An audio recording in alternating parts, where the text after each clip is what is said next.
Assalamualaikum warahmatullahi wabarakatuh. Perkenalkan, saya Andi Batara Olio dengan NIM K1A1230444 dari Fakultas Kedokteran Universitas Halu Oleo, Prodi Pendidikan Dokter. Pada kali ini, saya akan memaparkan tentang jenis organisme yang hidup di lamun, yaitu merupakan penyu dan peranannya dalam ekosistem lamun.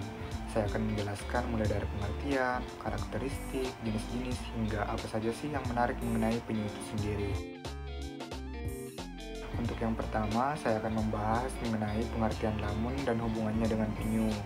Lamun merupakan tumbuhan bawah laut yang tumbuh di perairan dangkal dan berpasir, memiliki akar yang tumbuh di dasar laut, dan menyediakan habitat yang kaya akan sumber daya bagi banyak organisme. Lamun berbeda dengan rumput laut karena mereka adalah tumbuhan berbunga yang menghasilkan biji. Ekosistem lamun sangat vital sebagai tempat perlindungan dan sumber daya makanan bagi banyak spesies, termasuk penyu itu sendiri, yang memanfaatkan lamun sebagai habitat untuk bertelur dan mencari makanan. Setelah membahas mengenai pengertian lamun dan apa sih hubungannya dengan penyu, selanjutnya kita membahas pengertian dan karakteristik penyu. Penyu adalah reptil laut yang tergolong dalam keluarga Testudines. Ciri utama penyu adalah tubuhnya yang dilindungi oleh cangkang yang keras yang berfungsi sebagai pelindung dari predator. Penyu memiliki tubuh yang lebih pipih dan sayap berbentuk sirip yang memungkinkan mereka berenang dengan baik di laut. Mereka juga memiliki adaptasi untuk bertahan hidup di perairan asin dengan kelenjar khusus untuk mengeluarkan garam berlebih dari tubuh mereka. Secara global, terdapat 7 spesies penyu, namun yang paling sering berinteraksi dengan ekosistem lamun adalah sebagai berikut. Untuk yang pertama, ada penyu hijau atau Selonia midas. Penyu ini terkenal karena makanannya yang sebagian besar terdiri dari lamun dan alga. Mereka sering ditemukan di perairan tropis dan subtropis. Selanjutnya, ada penyu belimbing atau Dermocelis psoriacea.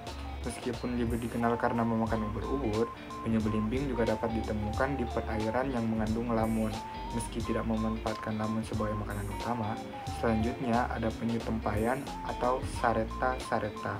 Jenis ini lebih banyak makan makanan bentik seperti krustasea dan moluska, tetapi mereka tetap ditemukan di habitat yang berbatasan dengan lamun. Selanjutnya ada habitat dan distribusi penyu. Penyu dapat ditemukan di perairan tropis dan subtropis di seluruh dunia. Lamun, yang merupakan tumbuhan laut yang tumbuh di perairan dangkal, menjadi habitat penting bagi penyu, terutama penyu hijau yang sudah dibahas tadi. Lamun menyediakan tempat perlindungan dan sumber makanan bagi penyu. Perairan yang kaya akan lamun biasanya ada di daerah pesisir, seperti terumbu karang dan laguna. Distribusi penyu bergantung pada musim migrasi dan kebutuhan mereka akan tempat bertelurnya. Penyu hijau misalnya, bermigrasi dari tempat makanan mereka di perairan yang kaya lamun menuju pantai untuk bertelur. Selanjutnya, kita akan membahas mengenai pola makan dan perilaku penyu.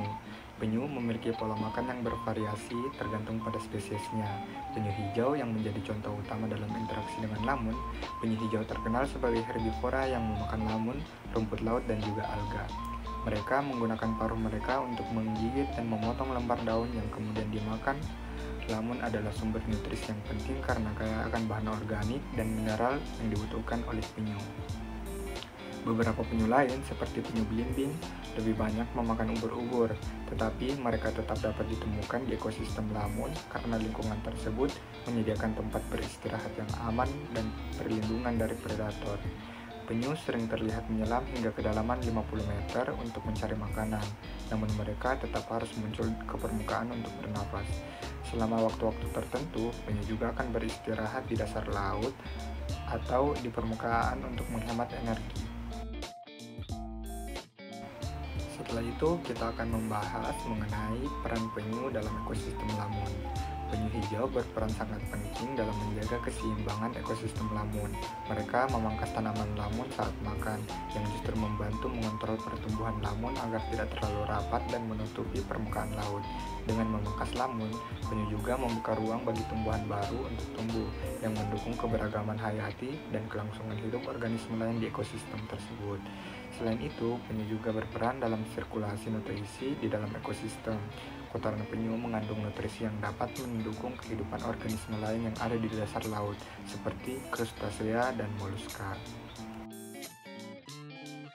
Selanjutnya, kita beralih ke perilaku bertelur dan konservasi. Penyu memiliki perilaku unik dalam bertelur. Mereka kembali ke pantai tempat mereka dilahirkan untuk bertelur. Telur yang diletakkan di pasir kemudian menetas, dan anak-anak penyu akan mencari laut. Proses ini sangat penting bagi kelangsungan hidup mereka, tetapi juga rentan terhadap ancaman manusia seperti pengambilan telur dan kerusakan habitat. Selain ancaman manusia, terdapat juga ancaman dari perubahan iklim. Pemanasan global yang menyebabkan naiknya suhu laut adalah tantangan besar yang mengancam kelangsungan hidup bagi penyu. Konservasi penyu sangat penting, terutama karena banyak spesies penyu yang terancam punah. Banyak negara kini telah menetapkan kawasan konservasi dan program perlindungan untuk penyu, termasuk pelanggaran penangkapan dan perdagangan penyu, serta perlindungan pantai tempat mereka bertelur. Selain itu, inisiatif seperti proyek restorasi lamun sangat penting, karena lamun menyediakan habitat yang sangat dibutuhkan oleh penyu dan organisme lainnya. Konservasi ekosistem lamun berhubungan erat dengan upaya pelestarian penyu itu sendiri. Setelah membahas mengenai pengertian, karakteristik, dan jenis-jenis penyu, selanjutnya kita beralih ke fakta menarik apa sih mengenai penyu. Jadi, berikut beberapa fakta menarik mengenai penyu. Yang pertama, ada kemampuan navigasi yang luar biasa. Jadi, penyu memiliki kemampuan navigasi yang sangat akurat. Mereka dapat melakukan migrasi ribuan kilometer dari tempat makan mereka di perairan tropis kembali ke pantai tempat mereka dilahirkan untuk bertelur. Penyu menggunakan medan magnet bumi untuk membantu orientasi mereka dalam perjalanan jauh ini. Penyu dapat mendeteksi variasi medan magnet di seluruh dunia, memungkinkan mereka untuk menemukan jalur migrasi yang tepat. Selanjutnya, ada usia panjang dan kecepatan pertumbuhan yang lambat. Penyu adalah hewan dengan usia yang sangat panjang. Beberapa spesies penyu dapat hidup hingga lebih dari 100 tahun. Namun, mereka tumbuh dengan sangat lambat dan baru mencapai kematangan seksual pada usia 20 hingga 50 tahun, tergantung pada spesiesnya. Kecepatan pertumbuhan yang lambat dan umur panjang ini membuat mereka sangat rentan terhadap ancaman karena regenerasi populasi memerlukan waktu yang sangat lama. Sebagai penutup, penyu adalah organisme yang sangat bergantung pada ekosistem lamun untuk makan, berteduh, dan berinteraksi dengan spesies lainnya. Mereka memainkan peran penting dalam menjaga keseimbangan ekosistem laut dan mengontrol pertumbuhan lamun dan mendaur ulang nutrisi di dasar laut. Sebagai kesimpulan, ekosistem lamun bukan hanya tempat yang menyediakan kehidupan bagi banyak spesies, termasuk penyu, tetapi juga memainkan peran penting dalam menjaga keseimbangan alam.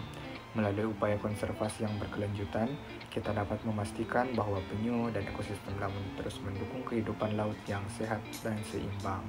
Sekian yang dapat saya paparkan mengenai organisme yang hidup di lamun, yaitu merupakan penyu.